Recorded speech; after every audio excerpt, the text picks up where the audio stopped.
The novel Firestarter was released in 1980. The story follows a couple who volunteer to try a new drug. As a result, their daughter develops pyrokinetic abilities. The government goes on a manhunt for the child. The film was originally supposed to be directed by John Carpenter, but the studio opted out after the lackluster performance of The Thing. Mark L. Lester set out to direct the film instead. The film was panned critically upon its release. It stars Drew Barrymore, David Keith, and George C. Scott.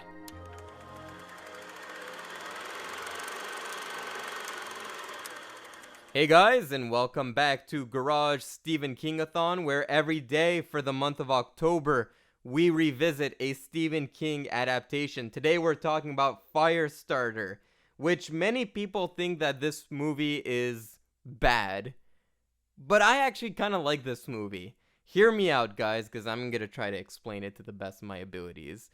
So this movie, as I said, was supposed to be directed by John Carpenter, but they didn't want to give this movie to John Carpenter because The Thing was a box office disaster, which is surprising because The Thing is now considered one of the horror greats, but it wasn't at the time. So they said, look, John Carpenter, you can take Christine, do whatever you want with Christine, but Firestarter, we have a lot of hope in this film. And you can tell that this movie is supposed to be directed by John Carpenter, because it has a lot of John Carpenter elements to it. Actually, the casting of George C. Scott in this movie was Carpenter's idea before they changed directors. But also, just that 80s synthy score to it, it feels very John Carpenter. I feel like what works in this movie is the pacing. The pacing is very fast, and it always keeps you on your toes. It reminded me a lot of the Harrison Ford Fugitive movie, where as soon as the movie starts, your characters are on the run, and you piece out what's going on as the movie progresses. But from the get-go, your characters are on the run, and you're with them for this journey. And then halfway through the film, spoilers I guess, the government catches Drew Barrymore and her father, and then they start conducting experiments on them. And at that point, you're just left wondering, how are they going to get out of this situation? What kind of tests are they going to run? And if they do capture them indefinitely, what are they going to do with them? And so that's what I mean. This movie kept me guessing enough to where I was never bored. Actually, in terms of a movie, I thought this wasn't even the worst Stephen King movie I've seen in this series so far. I would say this is a stronger film than Cujo. I don't know how controversial a statement that is, but I actually really like this movie. I'm sure some people are going to criticize Drew Barrymore's performance in this film because she's a child actor and the internet likes shitting on child actors. This is what I think personally.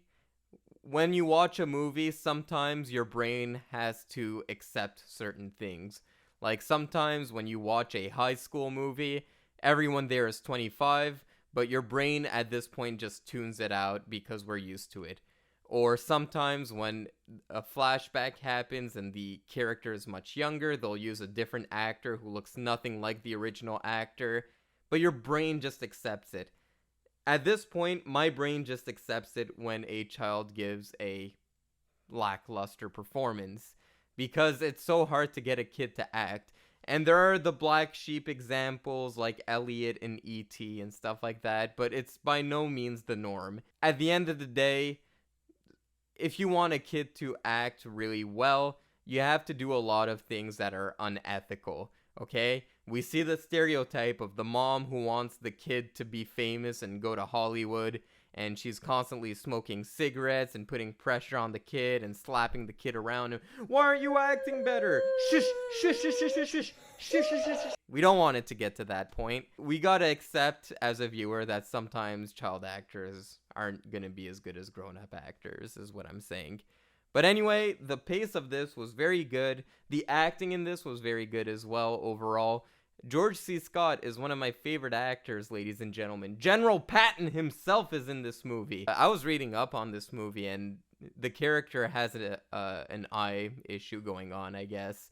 And George C. Scott would wear contacts for the role, And at some point, his eye got infected, and they had to opt out and use an eye patch instead, which is why the character gets an eye patch halfway through the movie.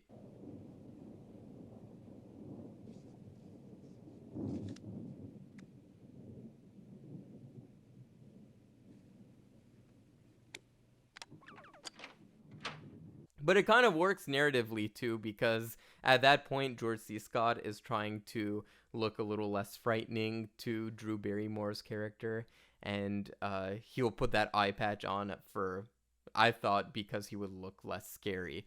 That's what my brain went to as I was watching this movie. Turns out it was because he got an infected eye. But anyway, George C. Scott, so many good movies. The Exorcist 3. He's in that. It's pretty underrated. I love Patton. What's the other movie? I love him in Hardcore, the Paul Schrader movie, which reminds me, I need to see the new Paul Schrader movie. I don't see why this movie was such a critical bomb at the time. I thought the climax of this movie was really fulfilling as well. Just the fire going on, burning down the barn. She's lighting people on fire, throwing fireballs at people.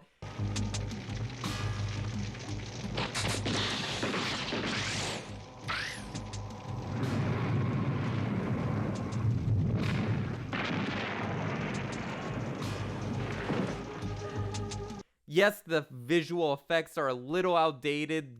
I'm not denying that. It just felt very epic. And as I was watching this, I kept thinking, this would really work if this came out today. And I hear they are making it into a Blumhouse movie. But as I was watching this, I was thinking this is basically a superhero origin film. It reminded me a lot of Logan, where you have this guy on the run with a child, and the child has superpowers, and you're trying to hide it from the rest of the world, and governments want to kidnap you because they want to run tests on you. It reminded me a lot of Logan, and if you had a Logan or Unbreakable feel to this movie and you released it in 2021, I'm sure it would be a commercial hit. Keep the budget a little low. Unfortunately, from what I read, it's Blumhouse that's making it, and they're gonna make it like a bing bang bong bah! Horror movie, which to me, this is basically a superhero origin movie. I feel like they're not gonna take that opportunity. I really enjoyed this movie overall, to be honest. Other than Drew Barrymore's acting, and I guess there's like a part in this movie that kind of sags. Not really, but I'm trying to find criticisms. Look, it didn't knock my socks off. I'm not saying it's the greatest movie ever. I just have a tough time understanding why this isn't more critically acclaimed. You know, I saw it on Metacritic. It had like a 37. So it's by no means that. This is like a perfect 6 out of 10 movie. It's not like amazing, but it's not mediocre. There's definitely a lot to admire in this film. Which leads me to a little story time. So this isn't a story about me. It's a story about someone else, but I'll tell it because I thought about it in this movie. So I know someone, and this movie has the couple doing the drug testing thing, and the someone I'm talking about did the same thing because he wanted to use the money to go to a Nirvana concert. Nirvana was playing at a festival, and he wanted to go to it. Well, turns out he took the drug, got very, very sick, and he eventually healed and got better. But unfortunately, Kurt Cobain died, and the concert got replaced by a Smashing Pumpkins concert at the festival, which, yeah, that's unfortunate and kind of a fail, but I thought I would share it here. Anyway, guys, give Firestarter a chance. This is probably the biggest surprise of the Stephen-King-a-thon so far. So, if you guys are looking for an underrated Stephen King movie, look no further than Firestarter. Will she have the power to survive?